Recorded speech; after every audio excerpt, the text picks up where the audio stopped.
People often term New York City as a city where dreams come true, but as per the Census Bureau, over 575,000 people have moved out of New York City in recent years. Why is that? That's what we're going to find out.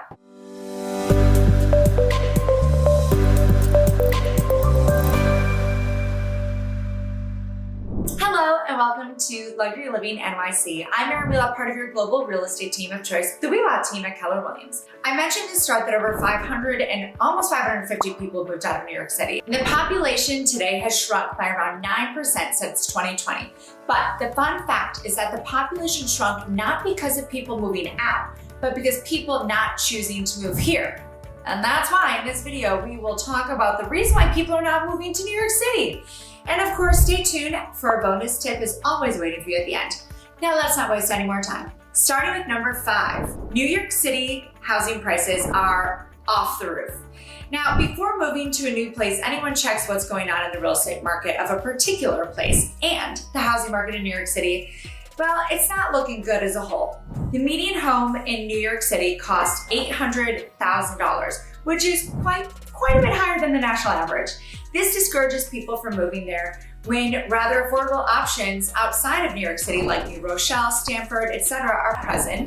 are still less expensive than New York City, allowing you to have travel and all of the amenities offered by New York City without paying the exorbitant prices for a shoebox. Coming in at number 4, work from home.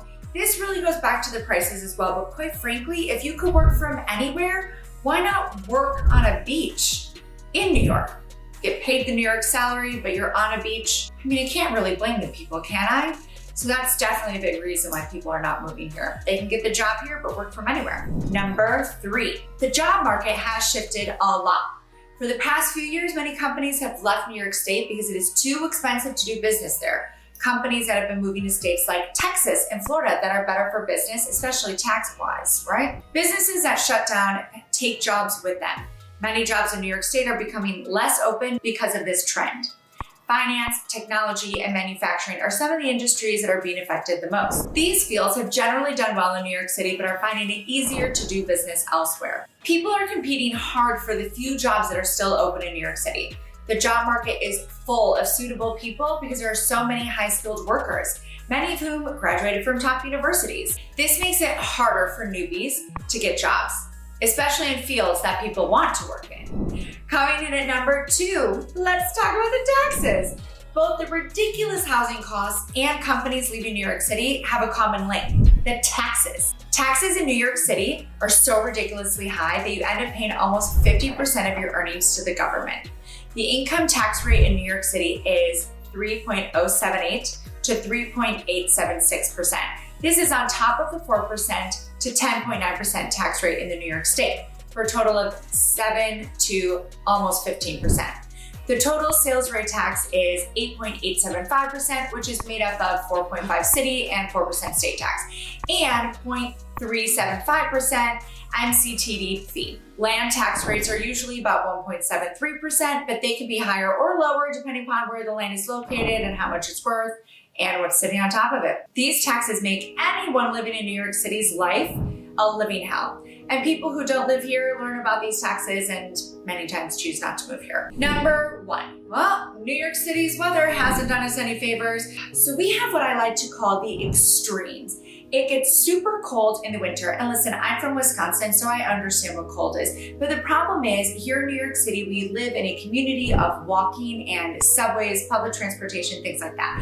Which means in the winter, you freeze walking around, schlepping through snow if it snowed, and then you get either onto a bus or the subway, or you're just schlepping all the way to work, and then you get really warm in that public transportation. And now you're sweating because you're so bundled up because of the cold, and then you get back out of the cold, and then your sweat just freezes on you, which is terrible. And then we go like straight to summer, which is in the 90s or higher, and you're just sweating everywhere, and then you get in the public transportation and you freeze. I mean, this year we even thought that we had somewhat of a spring, but did we really? I don't know. It's like 80 degrees outside and it's still May. Bonus tip, as promised. The bonus tip is the subway system. People don't want to ride the subway system because sometimes it gets gross and disgusting when you're inside of it. I mean, people are all over. Some people lay on the subway. You don't have anywhere to sit. Sometimes people are smelly. You know, it just is what public transportation is. And sometimes people would just rather not live here if that's what their public transportation is. And if you don't really care what I said and you still want to move here, my name is Erin Wheelock. I'm a real estate professional here in New York City. And if we at the Wheelock team can ever serve you with your real estate needs, our information is in the contact boxes. Well, the only one which is below. And if you'd like to keep receiving real estate updates for New York City, make sure to subscribe and follow me here and of course on all my other socials. You never know what you're gonna see. Thank you for watching and we will see you in the next video. And remember, we would always love to be your global real estate team of choice. Bye.